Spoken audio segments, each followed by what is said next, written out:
시작합니다. 남편을 떠나보낸 지 벌써 10년. 사람들은 흔히 말했다.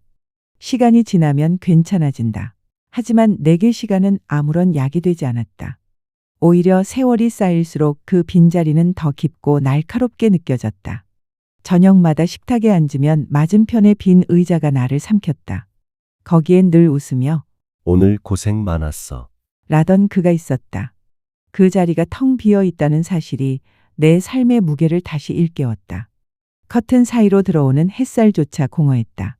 부엌에서 혼자 밥을 짓는 소리는 메아리처럼 울려 퍼졌고 숟가락이 그릇에 부딪히는 소리는 왜 그리도 쓸쓸하게 들리던지.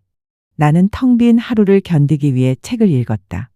활자 속에서만 겨우 숨을 돌릴 수 있었다. 그 중에서도 늘 내 손이 향하는 책이 있었다. 한 남자 작가의 소설. 그의 문장은 다른 누구와도 달랐다. 마치 오래전 내 마음속에 숨어있던 말을 대신 꺼내주는 듯했다. 그의 소설 속 여주인공은 이상하게도 내 어린 시절을 닮아 있었다. 철없던 나, 웃음 많던 나, 그리고 종종 외로움에 잠 못 이루던 그때의 나. 책 속 그녀의 대사를 읽을 때면 피식 웃음이 나기도 했고 때로는 눈물이 볼을 타고 흘러내렸다. 책장을 덮고 나면 늘 같은 생각이 맴돌았다. 이 사람은 어떻게 나를 이렇게 잘 알지? 그의 글은 단순한 활자가 아니었다. 그것은 살아있는 위로였다. 마치 오래된 친구가 내 옆에 앉아 조용히 등을 토닥여주는 듯했다. 나는 그렇게 그의 글로 하루를 버텼다. 책장은 달아해졌지만 내 마음은 여전히 그 활자를 붙잡고 있었다. 어느 날 신문 구석에서 작가의 팬사인회 소식을 발견했다. 작은 활자였는데도 내 눈은 그것만 또렷이 보였다. 손끝이 떨렸다. 가슴 속에서 심장이 두근거렸다. 마치 오래된 친구를 다시 만나는 듯한 설렘이었다. 하지만 동시에 망설임이 스쳤다. 이 나이에 괜히 주책 아닌가. 젊은 팬들 사이에서 내가 낯설게 보이지 않을까. 그러나 결국 내 발걸음은 행사장으로 향했다. 행사장은 이미 사람들로 북적였다. 길게 늘어선 줄, 설레는 얼굴들, 들뜬 목소리들. 사람들 틈에서 나는 유난히 초라해 보였다. 내 차례가 다가올수록 손바닥에 땀이 배어나왔다. 심장이 점점 빨리 뛰었다. 드디어 그의 눈과 마주쳤다. 순간 그의 눈가에 눈물이 맺혔다. 나는 숨을 멈췄다. 왜 우시는 거지? 우리는 말없이 서로를 바라봤다. 그의 눈빛에는 설명할 수 없는 무언가가 담겨 있었다. 오랜 기다림, 그리움, 그리고 인식. 그는 내 책에 사인을 해주었다. 짧게 인사를 나누고 돌아오는 길, 책장을 펼쳤다. 거기에는 사인 밑으로 작은 글귀가 적혀 있었다. 연락 기다리겠습니다. 그리고 전화번호. 나는 멍하니 책을 쥔 채 서 있었다. 심장이 미친 듯이 뛰었다. 단순한 팬 서비스일까? 아니면? 망설임은 길었다. 하지만 결국 떨리는 손끝으로 번호를 눌렀다. 정말 반갑습니다. 커피 한잔 하시죠. 전화기 너머로 들려오는 그의 목소리는 낮고 단단했다. 그 중저음이 내 가슴을 울렸다. 약속 당일 화장대 앞에 앉았다. 몇십 년 만에 느끼는 설렘이었다. 파운데이션을 바르는 손이 떨렸다. 립스틱을 바르다 번져 지우기를 반복했다. 거울 속 내 얼굴은 낯설고도 어색했다. 나 지금 왜 이렇게 떨리지? 혼잣말이 입술 사이로 흘러나왔다. 카페에서 마주 앉은 그는 사진보다 훨씬 더 중후했다. 세월이 그의 얼굴에 남긴 주름마저 매력이었다. 그 주름은 삶을, 시간을, 기다림을 말해주었다. 그의 목소리는 낮게 깔렸고 대화는 부드럽게 이어졌다. 마치 오래된 연인처럼 어제도 만났던 사람처럼 자연스러웠다. 시간 가는 줄 몰랐다. 커피잔은 비워졌지만 이야기는 끝이 없었다. 그는 마지막에 미소 지으며 말했다. 제가 아끼는 단골 와인바가 있습니다. 그곳에서 조금 더 이야기를 나누시죠. 낡은 골목길을 따라 들어가니 작은 간판에 희미하게 빛나는 불빛이 보였다. 그는 문을 열어 나를 안으로 이끌었다. 와인바는 크지 않았다. 은은한 조명 아래 붉은 빛이 흘렀고 오래된 재즈 음악이 공간을 감싸고 있었다. 낯설지 않으면서도 묘하게 익숙한 숨결이 놓일 수 있는 장소였다. 와인잔에 담긴 붉은 액체가 반짝였다. 한 모금 넘기자 달콤한 향이 목을 타고 내려갔다. 그 순간 머리가 어지러우면서도 마음이 풀렸다. 그의 눈빛은 점점 깊어졌다. 농담처럼 건네던 대화가 잦아들자 침묵이 우리 사이를 메웠다. 그때였다. 따뜻한 무언가가 손등 위에 스쳤다. 그의 손이었다. 나는 피하지 않았다. 아니, 피할 수 없었다. 손끝이 닿는 순간 오래 묵혀두었던 외로움이 무너져 내렸다. 눈빛이 오랫동안 머물렀다. 서로 아무 말이 없었지만 이미 대답은 정해져 있었다. 우리는 마주 앉아있던 자리를 벗어나 조용히 나란히 앉았다. 늦은 시간 와인바 사장은 카운터 너머로 미소 지으며 말했다. 문 잠그고 나가세요.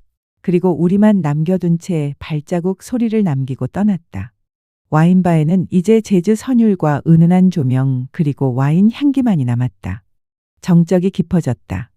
숨소리조차 크게 느껴질 만큼 고요했다. 그의 손길이 내 뺨에 닿았다. 따뜻한 손바닥의 감촉에 심장이 요동쳤다. 천천히, 아주 천천히 얼굴이 다가왔다. 숨결이 섞이고 마침내 입술이 닿았다. 처음은 조심스러웠다. 그러나 오래 눌러왔던 갈망은 쉽게 멈추지 않았다. 그의 입술은 점점 더 깊어졌고 내 손은 저도 모르게 그의 어깨를 붙잡았다. 심장은 터질 듯 뛰었고 머릿속은 하얗게 비워졌다. 입맞춤은 점점 길어졌다. 처음엔 부드럽게 그러나 곧 서로의 욕망이 드러나듯 거칠어졌다. 그의 손끝이 내 손을 따라 움직였다. 망설임 없는 손길, 그러나 조심스럽게 내 마음을 확인하듯 천천히 내려왔다. 나는 떨림과 함께 그 손길을 받아들였다. 한 번도 느껴보지 못한 설렘과 두려움이 동시에 몰려왔다. 우리는 의자에서 일어나 서로를 끌어안았다. 그의 품은 따뜻했고 동시에 뜨겁게 타올랐다. 와인잔이 탁자에서 떨어지며 바닥에 부딪혔다. 유리 조각 위로 붉은 와인이 흘러내렸지만 아무도 신경 쓰지 않았다. 그의 손길은 점점 과감해졌고 내 심장은 그 모든 것을 받아들였다. 벽에 등을 부딪히며 우리는 더 깊이 탐닉했다. 그의 숨결은 거칠었고 내 입술은 뜨겁게 달아올랐다. 긴 세월 억눌렀던 외로움과 그리움이 한순간에 불길처럼 타올랐다. 테이블 위에 올려진 순간 시간은 멈춘 듯했다. 와인 향기, 재즈, 부서진 유리. 그 속에서 우리는 서로에게 빠져들었다. 그의 손길은 조심스럽다가도 거칠었고 나는 그 모든 떨림을 사랑했다.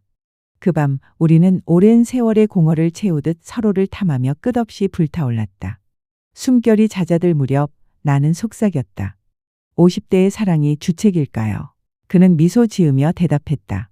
주책이라면 난 기꺼이 주책이 되겠습니다. 그 말에 눈물이 차올랐다. 나는 그 눈물 속에서 다시금 그의 품에 몸을 기울였다.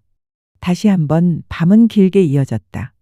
그날 이후 우리의 삶은 완전히 달라졌다. 아침마다 휴대폰에 도착한 그의 메시지가 하루의 시작을 알렸다. 주말이면 그는 낡은 차로 나를 데리러 왔다. 창문 너머 바람, 라디오에서 흘러나오는 오래된 발라드. 우리는 손을 맞잡고 드라이브를 하며 끝없이 대화를 나누었다. 하지만 어느 날 그는 쉽게 돌아가지 않았다. 차 안에서 흐르던 음악은 느렸고 창밖엔 빗방울이 흩날렸다. 커피 한 잔 더 하고 가실래요? 내가 조심스럽게 말을 꺼냈다. 그는 잠시 미소 지으며 고개를 끄덕였다. 집 안은 고요했다. 창밖에서 들려오는 빗소리만이 우리의 귀를 채웠다. 말없이 마주 앉은 순간 이미 모든 게 정해져 있었다. 그가 다가와 내 손을 잡았다. 나는 더는 참지 못했다. 그의 품으로 파고들었다. 이번 입맞춤은 와인바에서의 그것과는 달랐다. 서툴지 않았고 조심스럽지도 않았다. 억눌러온 갈망이 폭발하듯 거칠고 뜨거웠다. 소파 위로 몸이 눕혀지고 옷자락이 흘러내렸다. 숨결은 거칠어졌고 내 입술에서 억눌린 신음이 터졌다. 당신이 그리웠습니다. 그의 속삭임에 눈물이 번졌다. 그것은 슬픔의 눈물이 아니라 살아있음을 느끼는 증거였다. 그날 밤 우리는 서로를 탐하며 멈추지 못했다. 몸과 마음이 얽히며 공허와 외로움은 불길 속에 사라졌다. 그러나 사랑이 늘 뜨겁게만 흐르지는 않았다. 내 거실 한쪽에는 여전히 남편의 사진이 있었다. 그는 그것을 보고 잠시 멈췄다. 그분을 잊으라는 게 아닙니다. 하지만 이젠 당신 곁에서 함께 웃고 싶습니다. 나는 울음을 터뜨렸다. 그 순간 깨달았다. 그를 잊는 것이 아니라 그와 함께한 시간을 가슴에 간직한 채 새로운 사랑을 맞이할 수 있다는 것을. 계절이 바뀔 때마다 우리는 더 깊어졌다. 겨울에는 눈 내리는 거리를 걸으며 우리는 서로의 체온에 기대었다. 봄에는 벚꽃이 흩날리는 길에서 그는 내 손을 꼭 잡았다. 여름에는 바닷가에서 젖은 발로 모래를 밟으며 아이처럼 웃었다. 가을에는 낙엽이 쌓인 길 위에서 우리는 조용히 미소 지었다. 당신을 만나고 나서야 알았습니다. 내가 왜 평생 글을 썼는지. 결국 나는 당신을 기다리고 있었던 겁니다. 그의 고백에 내 가슴 깊은 곳까지 물결이 퍼졌다. 그는 나를 다시 처음 만났던 와인바로 데려갔다. 그날처럼 재즈가 흘렀고 와인 향기가 공간을 채웠다. 그는 내 손을 잡고 눈을 깊게 바라보며 말했다. 제 남은 생을 당신과 함께 쓰고 싶습니다. 나와 결혼해 주시겠습니까? 눈물이 솟구쳤다. 숨이 막히듯 울컥했지만 내 입술에서는 단 한마디만 흘러나왔다. 네, 결혼식은 화려하지 않았다. 작은 정원, 바람에 흔들리는 하얀 천, 그리고 노란 꽃길. 아이들과 지인들이 따뜻하게 웃으며 우리를 축복해 주었다. 그는 떨리는 목소리로 맹세했다. 남은 세월 동안 당신을 쓰다듬고 웃게 하고 지켜주겠습니다. 나는 대답했다. 남은 생 동안 당신의 곁에서 함께 늙어가겠습니다. 세월은 흐른다. 언젠가 끝은 오겠지. 그러나 나는 이제 안다. 50대의 사랑은 주책이 아니었다. 그것은 용기였다. 상실을 딛고 다시 시작한 용기. 우리가 함께한 삶은 한 편의 소설이 되었다. 그리고 나는 깨달았다. 내가 그토록 사랑했던 소설의 여주인공은 결국 나 자신이었음을. 사랑은 나이에 갇히지 않습니다. 상실을 겪은 뒤에도 우리는 다시 사랑할 수 있고 다시 설렐 수 있으며 다시 살아갈 수 있습니다. 오늘 이야기가 누군가의 마음에 작은 불씨가 되길 바랍니다. 끝까지 들어주셔서 감사합니다. 좋아요와 구독 그리고 댓글은 다음 이야기를 만드는 큰 힘이 됩니다. 다음 시간에 또 다른 이야기로 찾아뵙겠습니다.